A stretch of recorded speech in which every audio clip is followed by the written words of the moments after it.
नहीं, देखिए, दीपावली की शुभेच्छा मैं इतना कहकर नहीं दूंगा कि दिवाली की आप सबको ढेर ढेर शुभेच्छा शुभकामनाएं, ये कहने से काम नहीं चलेगा।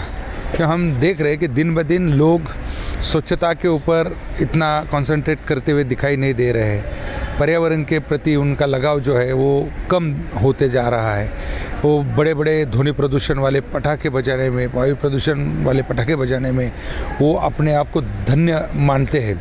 तो मैं उनसे अपील करूंगा, दोस्तों, आपने कोरोना के काल में देखा है कि जिस प्रकार का ऑक्सीजन की कमी हमें महसूस हुई, तो इसको पूरा करने के लिए और हमारी ह्यूमिडिटी बढ़ाने के लिए अगर हम वृक्ष नहीं लगाएंगे, उसका संवर्धन नहीं करेंगे, तो आने वाला समय हमारे लिए बहुत ही घातक और बुरा होगा। इसलिए हमारे जीवन में हर रोज़ दिवाली होनी चाहिए। उस दिवाली के लिए हमें हमारा परिसर स्वच्छ रखना है, सुंदर रखना है, हमारे बच्चों को शिक्षित बनाना है और संस्कार करने अच्छे, पर्यावरण का संतुलन बनाए रखना है, यही मैं कहूँगा। और दीपावली तो हमारी संस्कृति है, दीपावली हमारी परंपरा है, दीपावली दीपों का उत्सव है, अंधेरे से उजाले के ओर लेके जाने वाला है। इसलिए हम हमारे मन में जो भी ये अंधकार अंधश्रद्धा है उसको ख़त्म करके एक नई रोशनी की तरफ, शिक्षित, सुसंस्कृत और सक्षम भारत की ओर हम हमारा जो योगदान है वो बढ़ाएंगे। इतना ही मैं आपसे अपेक्षा करता हूँ। आप सबको इस पावन अवसर की हार्दिक शुभकामनाएं देता हूँ। उसके तुरंत ही बाद छठ पूजा का भी मतलब आगमन होगा और ये हमारे भारतवर्ष के लिए बहुत ही महत्वपूर्ण कारगर साबित होने वाली सूर्य भगवान की उपासना है। उसकी भी मैं आप सबको ढेर सारी शुभकामनाएं देता हूँ। कि पटाखा बजाना हमारी संस्कृति नहीं है। हमारी संस्कृति वो है कि देखो, दीपों का उत्सव है। हम जब जैसे कि ऋतु चेंज होता है, पहले बारिश है, उसके बाद में ठंड के इसमें चले जाएंगे हम।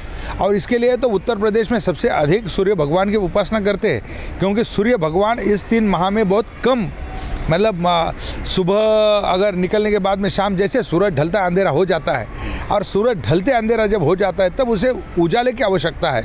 और उस उजाले के लिए दीपों का उत्सव, दीप जलाना कितना महत्वपूर्ण है, क्योंकि अगर हम इर्द गिर्द घूमते रहेंगे तो दीप होगा, उजाला होगा। तो ये सारी चीज़ें हमारे भारतीय ऋतु के हिसाब से और संस्कृति के हिसाब से बनाई गई है। इसलिए पटाखा ना हमारी संस्कृति थी ना है, इसलिए पटाखा बजाने से हम बहुत अच्छी दिवाली मनाते हैं ऐसा नहीं होगा। हम तो ये देखते हैं कि ऋतु चेंज होने के बाद में हमारे खान पान में भी बदलाव आना चाहिए। तो खान पान के बदलाव की आदत भी हम यहाँ से डालते हैं। घर में मीठा बनाते हैं, तेल और घी वाला बनाते हैं, क्योंकि ठंड के मौसम में वो शरीर के लिए बहुत ही महत्वपूर्ण और कारगर साबित होता है। इसलिए मैं अपील करूँगा, सीनियर सिटीजन ही नहीं है, अब बच्चों को भी और सभी को, और जो पंछी हम देखते हैं, प्राणी देखते हैं, पटाखे की आवाज़ से उनको भी बहुत तकलीफ होती है। वो महसूस करते हैं लेकिन बता नहीं पाते हैं। इसलिए पटाखे मत बजाइए। पटाखे बजाना यानी कि अपने पैसों को अपने खुद के हाथ से आग लगाने के बराबर है। और इसलिए पैसे संभाल के रखिए, बच्चों की पढ़ाई में लगाइए, अगर बाजू में कोई भूखा सो रहा है तो उसके खाने पीने में लगाइए। ये आह्वान मैं आपके माध्यम से देना चाहता हूँ।